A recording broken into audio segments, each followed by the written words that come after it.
Hi everybody, it's Stella, and in this video I'll be showing you folks how to use the Files page, so let's get started. To access the Files page, click on the Files tab on the top of the page, and as you can see here, you have the option to either upload a file or save a link.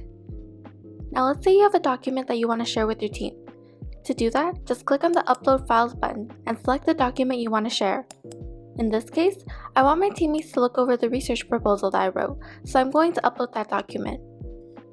Next, to save the link, just copy and paste the link address in the URL, give it a name, and click Save.